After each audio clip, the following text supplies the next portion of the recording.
Hello everybody, Joe the Lawyer here, and thanks for watching. Hey guys, so recently I released a big video. It was pretty big, like 3.5 hours, and it was my deep dive into all aspects of the OSR, like every aspect of it, every little part of it. And it's gotten a great reception, but I realized that, 3.5 hours is pretty big for most people to sit there, even though it's broken up into chapters. So I had an idea, maybe I'll just put this out in pieces. That each main part has a separate piece, and that way people can sort of digest it at their own pace. I don't have to worry about listening to a big long video, essentially. And by listen, I mean because I just talk and show these cool black and white art pictures from old school D&D, so I don't have to watch or anything. But I thought it might be a good idea because there's a lot of people recently who got into the OSR, or were looking to get into the OSR, and they came from a 5e experience, and maybe they watched some YouTubers like Matt Mercer, Matt Colville, GDD, and and that's their experience, and they're hearing about this OSR thing from the sidelines, and they're like, what is it? I want to check it out. And so basically, I figured let me do this big video, and now I'm breaking it up into pieces for you. So. You're going to hear a lot of references to things, boards or blogs or links to this or that, and maybe references to products. I have a link page for everything I talk about, so you guys don't have to take notes at all or anything like that. All right, so just click. The link page is included in the description here, as well as a link to the big video if you want to just listen to this thing all the way through. I'm dropping it in like 13 chunks, I think it'll be. So feel free to take a look at that. And one really important thing, guys, is I got a little contest going with Eric Tankar. Whoever gets to 5,000 subs first, the other guy, the other guys got to buy a steak dinner and donate $100 to their favorite charity. So I definitely want to win a steak dinner because I'm doing the Atkins diet, damn it, and I like steak. So anyway, guys, if you could like and subscribe and share it around, I really appreciate it. That would go a long way toward helping me beat them. I would really appreciate that. So without further ado, enjoy the video, guys. All right, everybody, here's part 2, the old school games. Not the OSR games, the old school games that the OSR sort of derives their influences from, right? So I'm going to break this into 2 parts of these old school games. The first, obviously, the D&D games, the big gorilla in the room there, and the next was all the other types, all right? So a little bit of a history with the D&D games and all the other ones, too. So I'm into history, if you haven't noticed. So the first game was obviously original D&D, all right, the little brown books, all right. There was basically 3 skinny ass books that were based on the chainmail rule system, and there was another little fantasy rule book there that if you could understand that shit, you were either smoking something really good or you were just a prodigy in some way. But it's what started it all. And weirdly enough, the OD&D books were so strange and so vague, and people couldn't figure it out. But they had something about them that let people know that, hey, there's something cool here, and I'm going to try to figure it out. And if I can, I'm going to make that shit up on my own. It was the 70s, you're coming off the hippie days, right?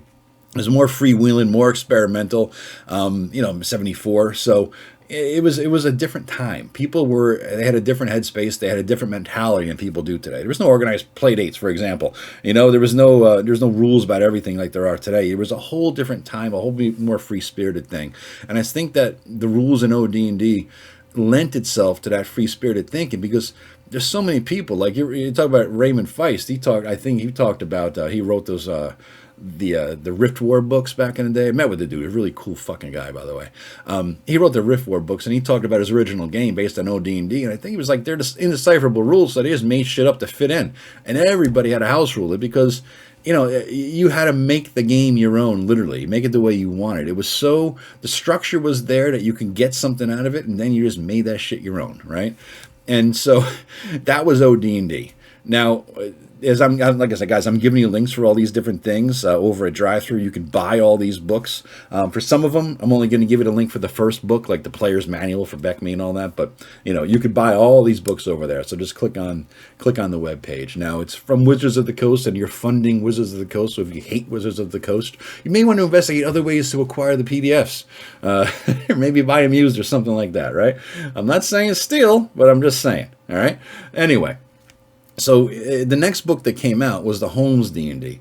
Now, for the life of me, I cannot find a copy of where to purchase the Holmes edition of D&D. This guy Holmes, though, I think he was a shrink. He was a psychiatrist or something like that, or a teacher.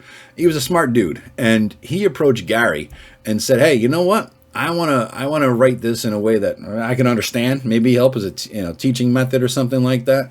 And Gary oh yeah, sure, go. He's a smart dude. Let him write it, right? And so he wrote this book, Holmes D&D. It took you from levels 1 to 3, and it kind of used the OD&D system as a base, but it was a much more simpler version, better layout. It made more sense.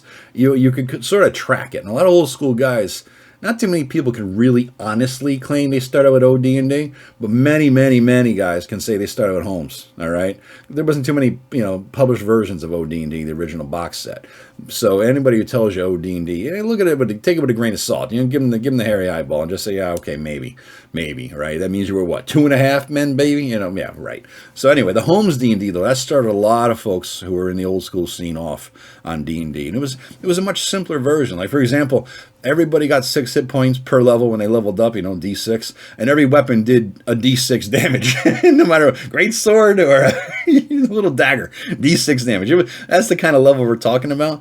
But it had a little model adventure in there, the Xenopus Tower or something like that, and you got a little, you got an example to play. You could finally see, all right, this is how it's supposed to be run. This is an example of play, finally. Because back then, don't forget, no internet, right? I don't think Dragon Magazine was maybe new. People didn't really get an example of play. They couldn't see people do it, so you're all trying to figure it out. So Holmes brought you that example, right? And then the next thing that came out after Holmes, Holmes, by the way, is supposed to lead right to AD&D. I don't know how the hell the translation from Holmes to AD&D was supposed to go, because AD&D's complexity dwarfs Holmes' simplicity, but whatever, Gary. It was supposed to be the feeder to AD&D. So the next ones that came out was BX, they call it, because it was Basic and Expert, all right? There were supposed to be, I think, 3 books in the series, Basic, Expert, and Companion. I don't know why they would name this the third one Companion. It makes no freaking sense to me. The Companion doesn't evoke anything special, but Companion, okay, man. So Basic and Expert did come out, and they were good. They were better laid out. They had more detail than the Holmes editions did. And the first one took you to like level 3, and the second one took you to level 14, introduced new classes, new spells, all that sort of thing. So it was good. It was really good. A lot more people in the OSR started with BX. I didn't see a copy of BX until the freaking 90s when a friend gave it to me, and it was the little red box basic book. And I'm like, what the hell is this? That's not the Menser book that I have. I had no idea it even existed. That's how it wasn't on my radar, because I was, I was an 84 start guy, right? That was the Menser red box. But anyway, the BX books were good. And most of the retro clones and the most popular retro clones in the OSR, Old School Essentials, for example, Labyrinth Lord, are based on the BX edition of the game. It was a good game. It was a good version of the game, and a lot of modules that came out with it, especially Keep on the Borderlands. That was a seminal module that was introduced with you got the module in the box, right? And so many people, I think millions of this module was published, and so many people started there. Gygax actually wrote an introduction to Keep on the Borderlands that was epic. Told you how to run the game, how to be a DM, and this and that. So that was a really, really good guide, because Gygax did not write the BX books. Other people did. Moldvay and Cook. Now, there's supposed to have been a companion book, like I said, and it never got published. But Steve Marsh, who was supposed to be writing it, I was at North Texas RPG a couple years ago, and I'm sitting there doing a live stream with Eric Tankar, and Steve Marsh walks up, drops the companion book that he would have written back then right on the table next to me. I'm like drooling. I'm like, this is the book? This is the book. Holy crap. And I had a beer with him, talked about it later, and we got to see it. I don't know where the hell it is and what's going to be published or whatever the case may be, but it's out there somewhere floating around in the ether. Who knows? We might see it someday. So he's a cool dude. Anyway. Next book, Beck Me. All right, it wasn't a book; it was a series of a series of box sets. BECMI stands for Basic, Expert, Companion, Master, and Immortals. So this is the series of books that Frank Menser sort of pioneered, spearheaded, that took you from first level to godhood, right? And it was a good set of books. I mean, we went through Basic and Expert, and I think that's where I started with the Menser Red Box, and that's what James Araji was talking about earlier, that introduction. It was so good. I think that BX was written for older folks, I think, really, honestly. College or late teens. Basic, I think Gary was like, I want some 10-year-olds to play this shit, right? And Basic was written for 10 and up. And really was. I mean, BX might have said 10 and up, but But Mensa Redbox definitely was 4, 10 and up.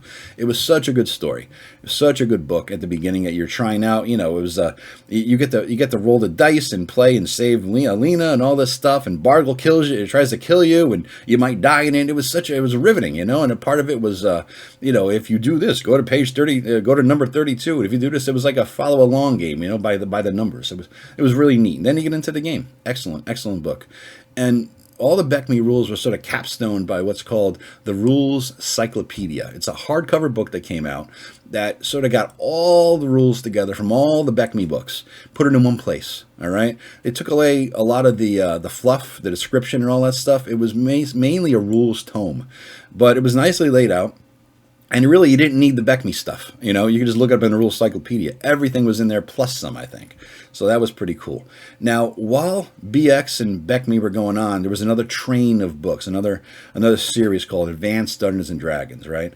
Advanced Dungeons and Dragons was Gary's answer, Gary's fuck you, really, to Dave Artisan, because Dave wanted more of a share of the profits. Dave wasn't that involved with TSR, but he's like, hey, I helped you design this shit. I want half, right? Just like a divorce. I want half, right? So he wanted his money, but he wasn't doing the work. I guess they were pissed. It's all about money, like everything else, right? It's fucking sad, honestly. It all comes down to money like that. But he was an instrumental guy, Dave, in creation. Without Dave, this D&D wouldn't exist. He brought it to Gary. Gary took it and called it later. I think he called it Indecipherable. Blah blah blah blah. Just floating around out there in the ether too. I think maybe a copy of his. Of the original stuff that he brought to Gary. I don't know. It's allegedly, who knows, right? But anyway, Gary started AD&D. He purposely wanted to make it more complicated and very different than D&D so that he didn't have to pay any more to any more money to Arneson. So that was it. And so it was complicated. It was more technical. And Gary didn't even fucking play AD&D by the rules. He made his own shit up, right? I mean, he wrote it, but he made his own shit up. Now, what's good about AD&D though, honestly, the best thing about it, in fact, is if you only get one thing, if you're a poor ass guy out there and you want to buy and get into the old school scene, and you're only going to get one book to start you off with, buy the AD&D First Edition Dungeon Master's Guide. It's Gary's words of wisdom and knowledge about how to run D&D, how to do it, how to interpret it, right? It's a great book. And you can't go wrong, honestly, with that book. I can't tell you how many hours, countless hours I've just spent reading that thing. Man, it's the best shitterial in the world. Shitterial, reading material, where you're taking a shit. Best shitterial in the fucking world, right? So you just get that book and read it, guys. And we'll get into later on about, all the good things you should have on your shelf if you get into the old school. But that's just a hint. That's the very first one on the list. And then a lot of people are going to be pissed at me because I'm adding second edition AD&D into this list of all the TSR games that are old school. But like I was describing before, it did have some classic elements. It was just sort of like, I don't know, pussified is the best word I can use to describe the thing, right? Real pussified. So AD&D second edition, get it. That's the game I'm actually running now. I run this with the old school guys. Everybody in the Random Party Generator, every other Friday night show that we do, most of them plus some more are in my AD&D second edition campaign. We're doing it for like a year and a half now. So it's a fun game, and of course I house ruled it. I promised it was a game without house rules because they know I'm famous for infamous for my house rules and how long they are. And I promised no house rules. I'm going to run it by the book, and the house rules are up to 19 pages. I refuse to let them get to 20 pages. The more I add, I just shrink the font. So anyway, check that out too. So those are the TSR games that sort of the foundation of the old school, an explanation of where they came from and all that. You can check Wikipedia if you want the details of when they were released and all that bullshit. But this is just gives you an overview of all those games and what they were all about, right? Now, here's a bunch of other games that people say are from the old school, the old days, right? That were sort of like released around the same time as D&D, old school D&D was being run and played. And a lot of people played in these games too. Tunnels and Trolls. I know that Eric Tankard has good stories about Tunnels and Trolls and being the creator and all. I think Rob got yelled at or something, or Tim got yelled at by the guy. They were trying to role play their character, and the guy who invented it didn't know what the hell they were talking about. So Tunnels and Trolls, pick up that book. It's on drive-through. Get the 5th edition. That was the one people were playing back then. I don't know what the hell edition they're up to now, but get the 5th edition if you want to get an understanding. It was a different rule system, a different rule set. I have a copy on the shelf here. It's interesting. It's really interesting to read through, but you get a feel for it. You know what I mean? And you get to see why. Yeah, it's in the same vibe as all the old D&D stuff, right? Another one is GURPS. GURPS, generic universal role-playing system or something like that. Yeah, oh fuck, I typed GURPS wrong on my little outline here. Good thing I'm reading it. GURPS, 3rd edition. Get the 3rd edition one. And also, if you're going to get GURPS 3rd edition, get Compendium 1 and 2. All right, get Compendium 1 and 2 to go along with it, and that's on drive-through as well. Another one, Stormbringer. Now, Appendix N talks about Elric, written by Elric of Melniboné, and it's written by Michael Moorcock. Elric it's like the anti-King Arthur, basically. He's sickly, he's weak, he's evilish, to say the least. He's a force of chaos, In fact, all the law and chaos of D&D, that alignment system, you wonder where it comes from? Elric. That's where Gary stole it, borrowed, used it from. All right, Elric books. So you get an understanding of the chaos. The laws around chaos and neutrality and law and all that stuff. So I got to take a drink here. I'm talking so damn much. So get those books. But anyway, Stormbringer from Chaosium. That's the one to get. It's on Noble Knight. All right. And for a lot of these guys, I'm just giving you a link to the Noble Knight webpage. Not to the specific book because I don't know if they're in stock or not. But if you go to nobleknight.com, NOBLEKNIGHT.com, again, links are on the page. Check it out. Noble Knight has all of the things you ever want to buy but can never get when you were a kid, all right? Because you were broke. Your paper just didn't afford you the luxury of it. You can buy all these old used copies and whatnot there. A lot more money you probably would have paid back then, but still. If you want to get it now, you're a baller now, you got the money, do it up, guys. So I got a link to Noble Knight in there for a lot of these things I'm talking about. Next one, Pendragon, King Arthur based. Another one is called Thieves World. That's based on a series of books. It was kind of interesting. What Thieves World did was they brought in a bunch of authors to sort of write stories set in the same setting, a little thieves-based city, and they could use other guys' characters in there. So if you wrote a book about Sam and somebody wrote a book about Pete, the guy who wrote the book about Pete could talk about Sam and bring him into the story. And it was a pretty cool thing. At first, 9 books. And so they came up with a Thieves World setting. I think eventually went to shit because everybody started killing off everybody else's characters in their own stories or something I heard. But I read the first 6 and they were really fucking good. Tim loves this. Tim Shorts from Gothridge Manor. He's running us in a Scorn campaign, a city of Scorn. And he takes a lot of inspiration from Thieves World books, how he runs it. By the way, every Monday night, check out my channel at 7 o'clock Eastern. You're going to see a masterclass in how to run an old school campaign. He's running Shadowdark, all right, and he's running us through this thing, a bunch of us, and it's really freaking fun. So anyway, we'll plug that later too. But yeah, so that's what Thieves World is all about. And the cool thing was it was setting non-specific, or rule set non-specific rather. It was just a setting.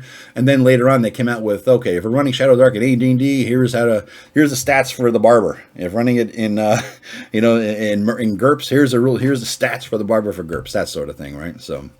All right, another one is called Rollmaster. Now, Rollmaster was holy shit complicated. Holy shit. I have the Rollmaster books here. I mean, they got critical tables that are like 1,000,000 pages long. Down to such detail as you lose a finger, you lost your left toe on this roll, you lost your right toe on that roll. I mean, that kind of level, I'm exaggerating, that level of detail. The reason I got into Rollmaster was from MERPS, Middle-earth Role-Playing System.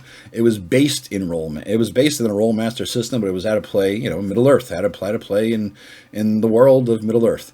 And it was, I could never figure that shit out now. I mean, the old man brain and shit.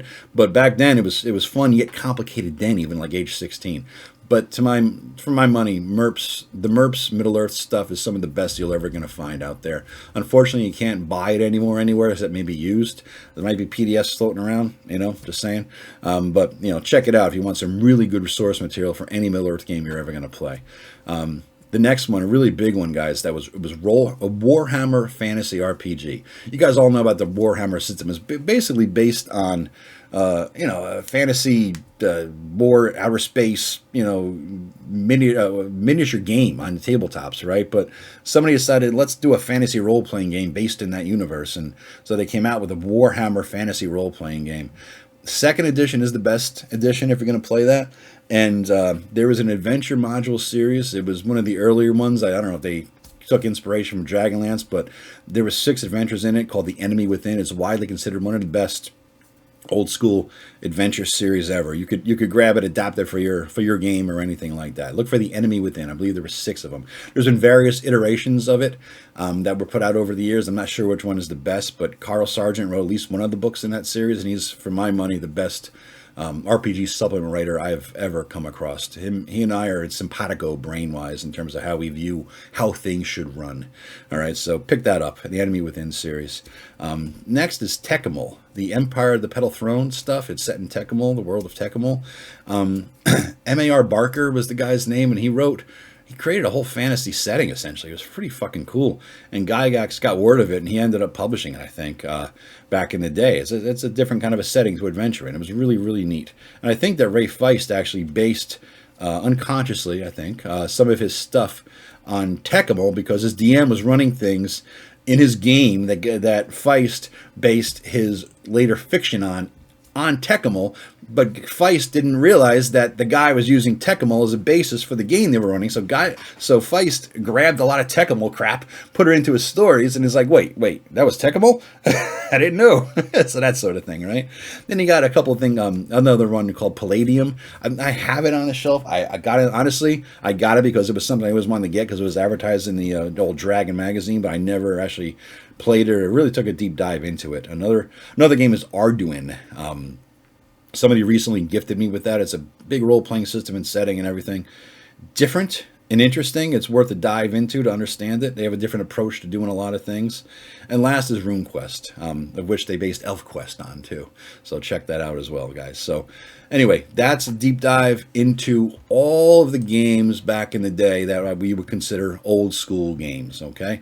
Next, we're going to get into, I guess, the start, where the OSR started on all the message boards back in the day. All right, so that's the next one.